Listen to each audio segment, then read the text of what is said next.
Assalamualaikum warahmatullahi wabarakatuh. Perkenalkan, nama saya Muhammad Gadi Nabil, ketua dari kelas D, grup 7. Di sini kami akan menyampaikan mengenai pohon nagasari yang terjangkit penyakit. Sebelum itu, izinkan kami untuk memperkenalkan diri kami. Saya ketua dari grup 7, Muhammad Gadi Nabil, NIM 25566058, KT 11295. Saya Linda Agustin Merdekawati dengan NIM 25568896 KT 11365. Saya Yuda Pratama dengan NIM 25565824 KT 11289. Saya Nabila Chandra Dewi dengan NIM 25565641 KT 11287. Saya Naila Hana Yuniar dengan NIM 25556213 KT 11101.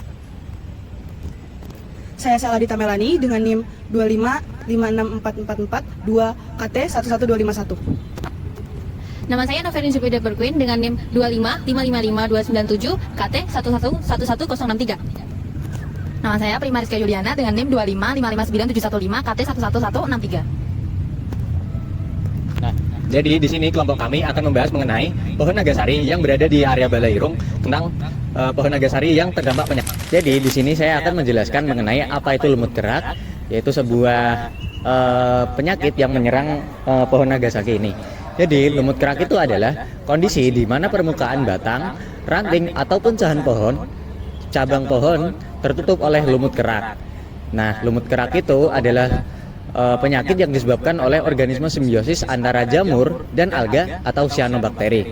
Nah, sebenarnya lumut kerak itu bukan patogen sejati, yang artinya ya sebenarnya tidak bisa menyerang secara langsung seperti mengambil nutrisi dari jaringan pohon nagasari ini. Namun keberadaannya ini dapat menjadi indikator masalah kesehatan pohon atau lingkungan yang lain, seperti bisa timbulnya Ganoderma yang dapat menyebabkan busuk pohon. Jadi, alasan mengapa lichen itu bisa menempel atau tumbuh di pohon itu yang pertama adalah karena faktor dari kondisi lingkungan, seperti kelembapan yang tinggi, pH, permukaan kulit pohon, dan ketersediaan air itu mempengaruhi pertumbuhan lichen. Nah, permukaan yang kasar dan lembab sangat mendukung pertumbuhan lichen. Lichen dapat mudah berkembang terutama di daerah dengan kualitas udara yang baik dan sedikit polusi, karena mereka sangat sensitif terhadap polutan. Jika lingkungan bersih dan memenuhi syarat, lichen akan mudah menempel dan tumbuh di pohon. Lichen sendiri tidak merusak jaringan tanaman karena mereka hanya menempel di permukaan atau epifit. Namun, pohon yang stres karena faktor lain seperti nutrisi, kekeringan, kerusakan mekanisme bisa membuat permukaan kulitnya lebih mudah ditumbuhi oleh lichen. Nah, di sini ada beberapa gejala pohon yang terserang lumut kerak. Yang pertama, ada batang atau cabang tampak putih keabu-abuan atau kehijauan seperti berdebu. Kemudian yang kedua, permukaan kulit kasar dan pecah-pecah, terkadang disertai lumut sejati atau jamur lainnya. Yang ketiga, daun pohon tampak jarang, ranting banyak yang kering dan tidak tumbuh tunas baru. Dan yang terakhir, bila dikerok, lumut kerak sulit dilepas dari kulit batang karena melekat kuat.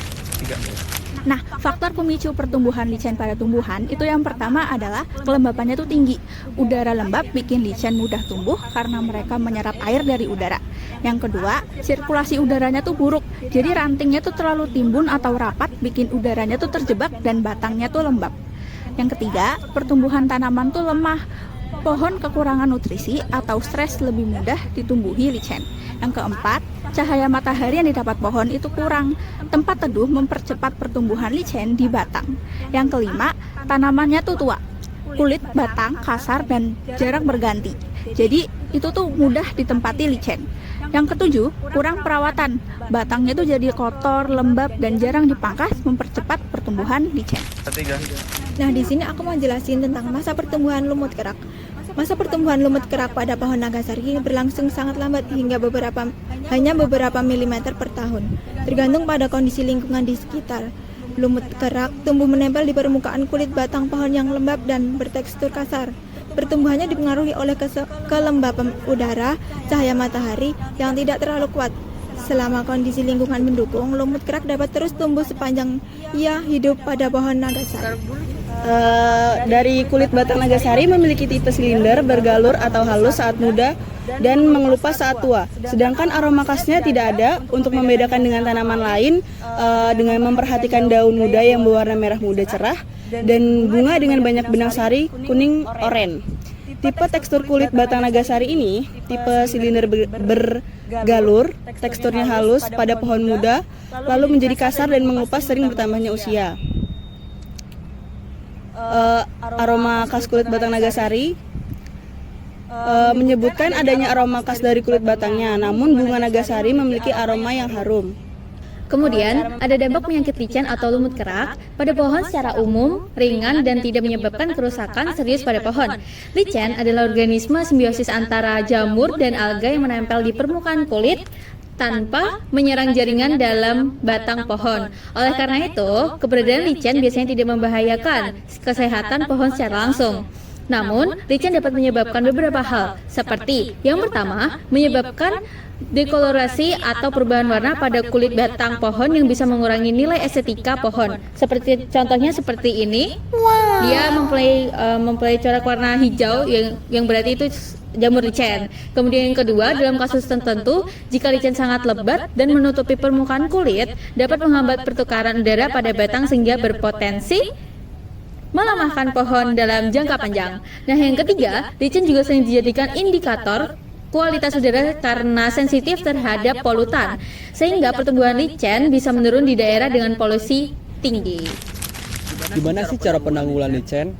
Cara penanggulangan lichen satu ada secara mekanis, kerik atau sikat lembut kerak dari permukaan batang atau batu dengan sikat halus. Lakukan saat musim kemarau agar permukaan cepat kering dan lumut tidak mudah tumbuh kembali. Hindari melukai kulit batang pohon. 2. Secara kimiawi, semprotkan larutan kapur pertanian atau belerang yang bersifat basah sehingga menghambat pertumbuhan lumut kerak. Dapat juga dilakukan fungsiada ringan yang aman untuk tanaman, misalnya berbahan tembaga seperti koper dan oxychloroquine. Secara preventif, pencegahan, perbaiki sirkulasi udara dan pastikan area tidak terlalu lembab. Pangkas ranting yang terlalu rapat agar sinar matahari masuk ke batang. Hindari penyiraman berlebih pada bagian batang. Bersihkan area sekitar dari lumut dan jamur lain secara rutin. Untuk bangunan atau batu, bersihkan dengan sikat dan lembut, lalu semprotkan larutan fungisida atau pemutihan ringan. Pastikan area tersebut kering dan terkena sinar matahari agar lumut kerak tidak tumbuh kembali. Sekian hal-hal yang dapat kami sampaikan. Kami, kelas D, grup 7, menyampaikan terima kasih. Oke.